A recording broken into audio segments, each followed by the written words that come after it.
Nothing is more gay than this. Everyone's so gay. Everyone's so hot. There is absolutely something for everyone. Yep, that's a queer vibe. She is gay. Incredible! I'm like, this does not feel heterosexual at all. No. This is a gay movie. Hello, and welcome to episode 3 of Camp Ruthless 2026. I am Mark Malachi Gray. And I am Jesse Blount, and today we are talking about 1996's Space Jam. We are. I'm so excited. Okay. Do we do what's our relationship with this movie or the summary first? I can't remember. I feel like we haven't recorded in years. It really feels like a long time. I think do the summary first and then we'll do the... Okay, so in this movie, which could have been 15 minutes long, and yet they gave us the gift of it being 88 minutes long, though at least 8 of those minutes are credits. We have Michael Jordan playing himself, acting out his real life in which he has retired from being a basketball legend to play baseball poorly. And that's embarrassing for him. However, the Looney Tunes are here to help because some aliens from a theme park in space called Moron Mountain have come to kidnap the Looney Tunes to make Moron Mountain better because a child said it was boring and the dude in charge just lost his mind.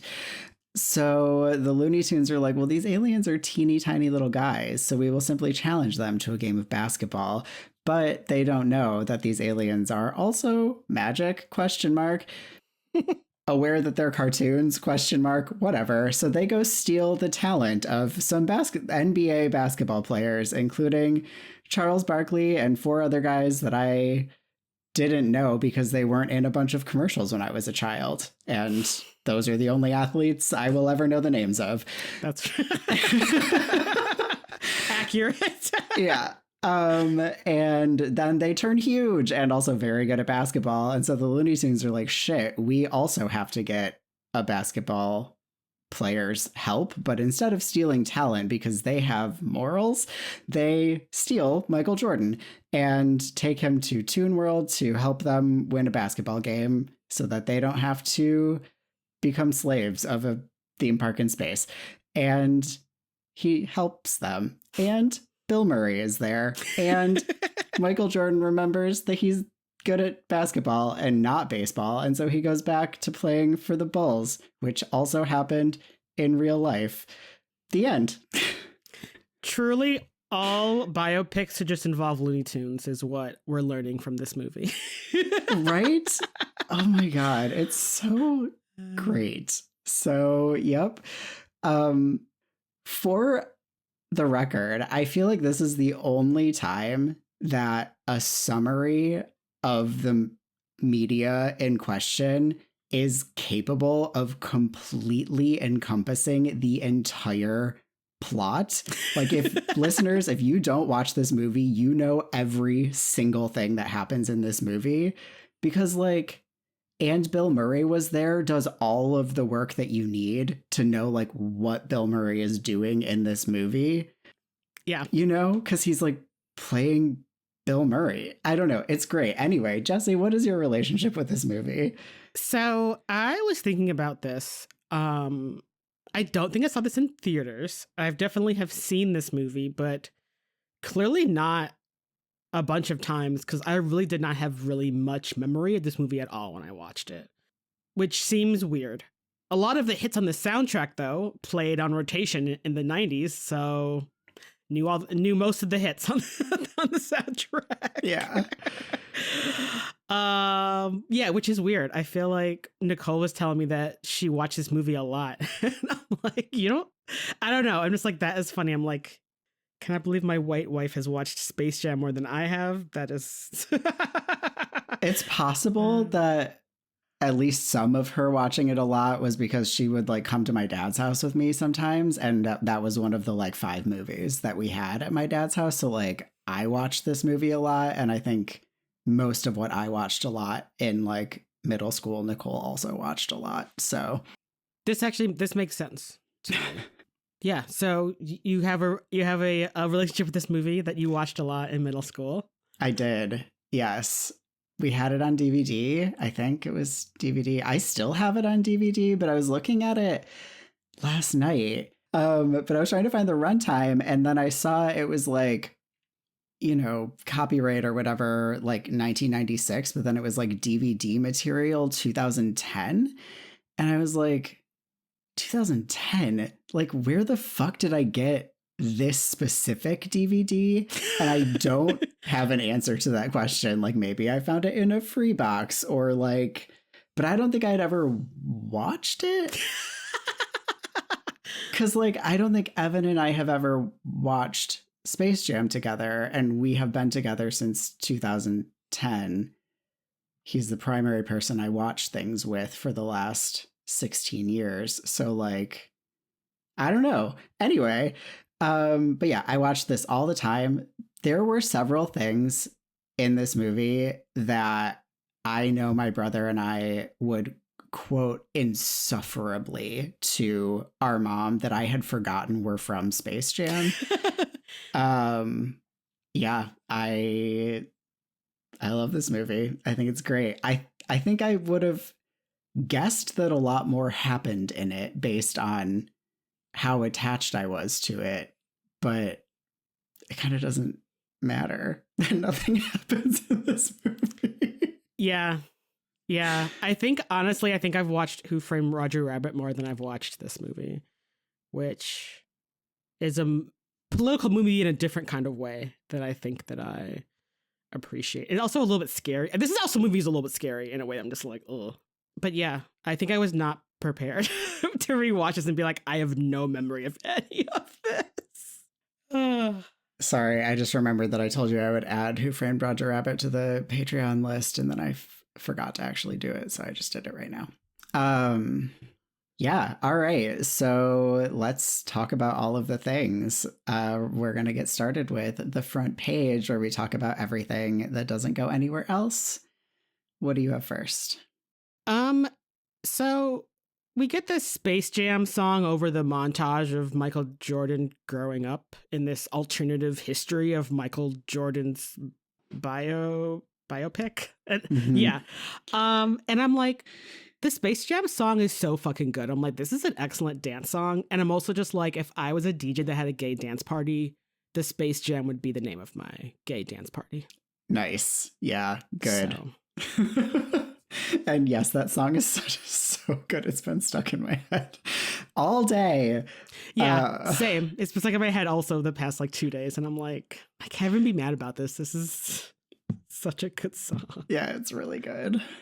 I was just really... I actually did, I confess, a lot more research about like the making of this movie than I typically do, because there were so many things that I was just curious about. And I really didn't find the answers to most of the things that I was curious about. But like our opening credits are so long. And this is the era of you get all of the information before the movie starts. But these are longer than normal because it's like 15 seconds of Michael Jordan highlights reel for every one billing credit, which I'm like, was this in his rider? Like, I feel like this is the kind of behind the scenes things that I want to know of like, how much were they like, if we can convince you to do this, or it sounds like it was more his agent that had to be convinced, but like, here are the things that we're offering is like, we'll do just like a full fucking highlights reel as the opening credits or like what, but it's a really interesting use of the beginning of the movie time. You know, it is actually funny because when I first saw that, I'm like, I'm assuming this is all correct information about Michael Jordan's history, which I'm like, also makes me a bit of a bad 90s kid because I'm just like, this seems correct. Oh, the part with the like kid him? Well, no, the like montage of like his going to high school, going to college. Oh, I think that was real. Yeah. It's all real. Which I guess I'm also just like, in 1996, no one needed a sizzle reel of who Michael Jordan was and became, you know? It's kind of like, so it's very funny to have this.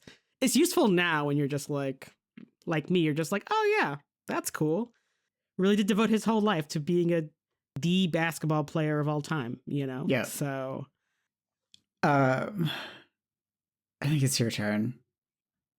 So Danny DeVito is essentially playing his character in Hercules, only evil. I've only seen Hercules once, I confess, though it was quite recently that I saw it. I feel like this is a sort of like, it's sort of like you got Danny DeVito to do this and then you animated the character to look a little bit like him, just for him to be like gruff and yelly in his like kind of Jersey accent. It's just, I think that's a lot of Danny DeVito acting gigs. Yeah. Him just talking funny and everyone's like, this is great. Yeah. So for folks who didn't watch it, there's when the Looney Tunes steal Michael Jordan, they pull him through a golf hole. That's what it's called, right? That's what I wrote in my notes, even though it does sound weird. Yeah. But yeah. The thing where the ball goes. And so he's reaching in to get his ball after they, use a magnet to make him get a hole in one so that they can achieve this. And the guy from Jurassic Park, Stan, thank you, is, he's like, it's your first hole in one. He's like, gonna take a picture as Michael reaches in and gets the ball out, and as he's taking the picture, he's like sucked through. And Bill Murray being like, what kind of camera is that? I was like, that is actually literally the only reasonable question to ask in this circumstance. Yeah. Right? Yeah. You're like, and then he like yeets it into the woods to be like, get that shit away from me. And I was just like, it's so interesting to think about the fact that that's like actually the only sane reaction to have. Yeah. Like, because what else would you think it was? You know? Although if you think your friend just got sucked into that camera, throwing it away into the woods is kind of a rude thing to do. I think you have to go get it back later to take to like a sorcerer or something. Exactly. To that same witch, by the way, who was clearly very good. She was so good. I'm like, I want to hire her to put curses on people. Like she has it, y'all. Yeah. Speaking of this scene where Bugs and Daffy grab Michael Jordan through the golf hole and into Looney Tune land, town, whatever. All I kept thinking was the entrance to that looked like someone punching through a cervix. Oh my God, right? I was like, there is something very uncomfortable about the way that you have animated this. I don't like it. My immediate thought was like, it looks like a cervix. You got to go to the cervix to get to this town. And I'm like, who did this? Yeah, totally. Yeah, actually, can we loop back really quick to that fortune teller? Because she's incredible. So, folks, when the basketball players minus Charles Barkley, I think he's at church and everyone else goes to a fortune teller to try and figure out what happened to their talent. And they go to this woman. She's got tarot cards and a crystal ball. I can't believe I didn't pause to look at what tarot cards were on that table. Shame on me. I thought about that, and then I didn't do that. It didn't even occur to me until right now. I am off my game. Someone took my talent. I feel like I really couldn't. It didn't look super clear, and I'm like, she's clearly not reading the tarot cards anyway. But like, yeah. Yeah, but she knows. So she looks into that crystal ball, and she's like, aliens stole your talent to play basketball with the Looney Tunes. And they're like, wow, this lady's a fucking quack. Let's go get acupuncture instead, which is very funny.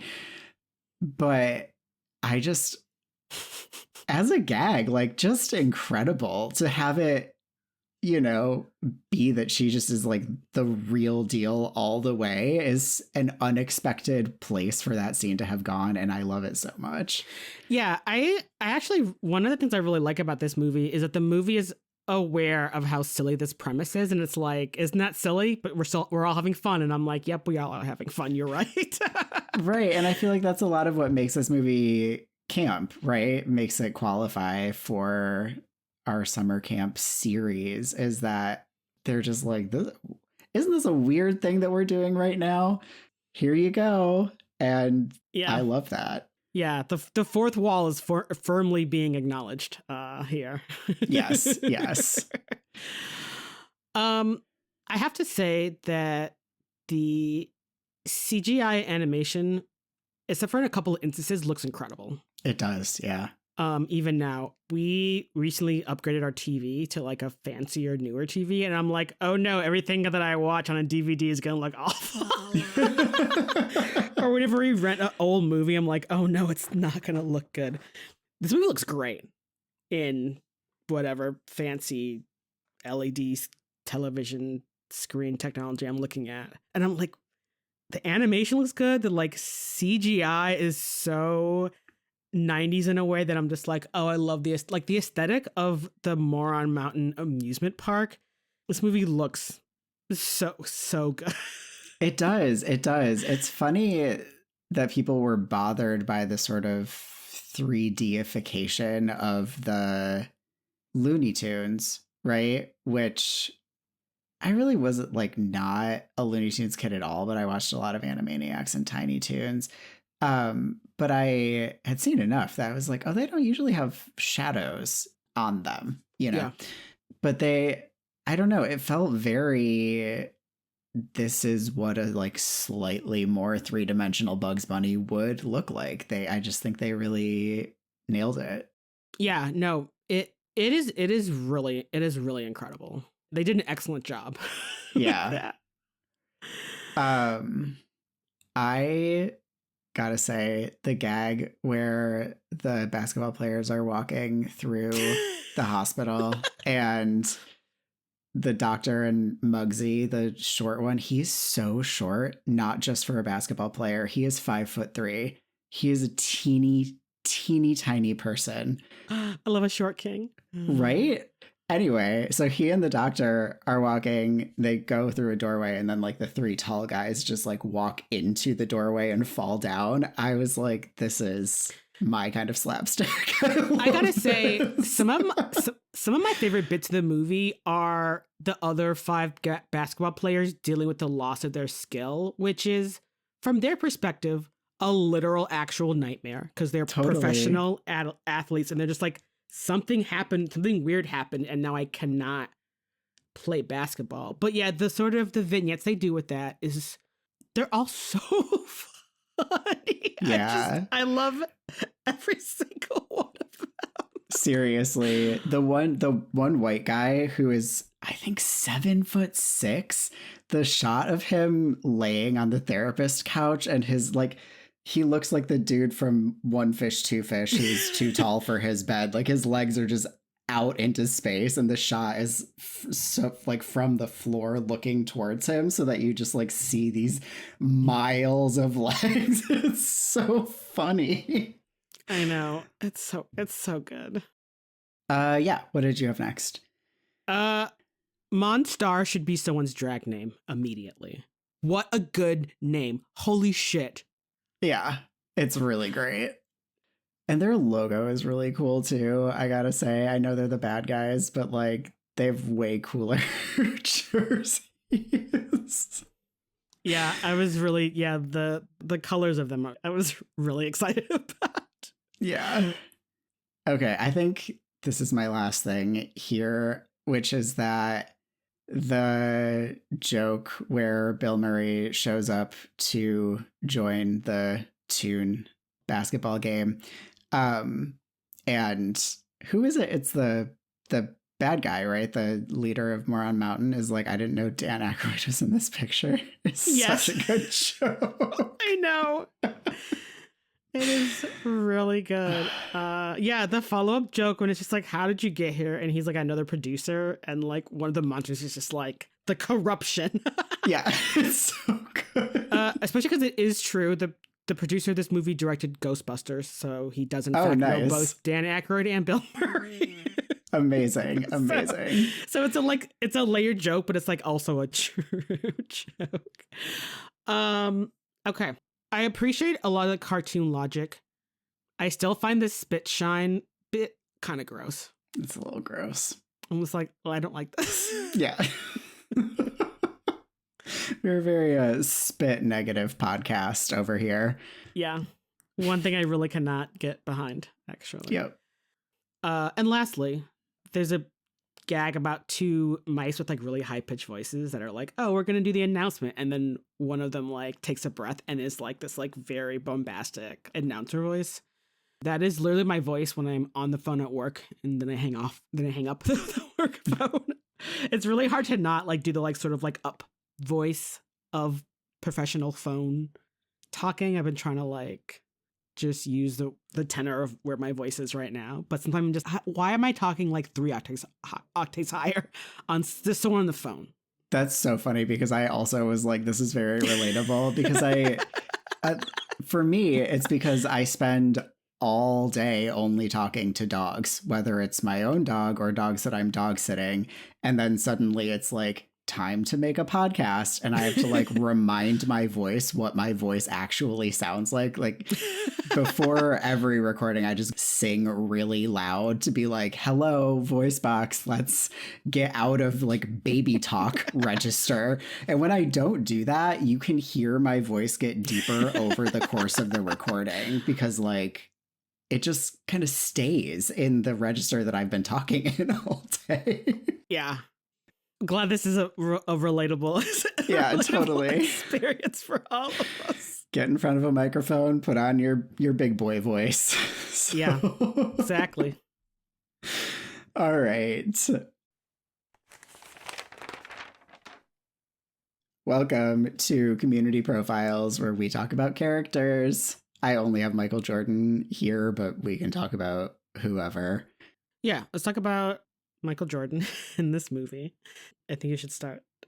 I think my first thing is that it must have been so surreal to have your sort of midlife crisis, extremely public, very embarrassing midlife crisis, inspire a movie that theoretically also helped get him like back in the public's good graces.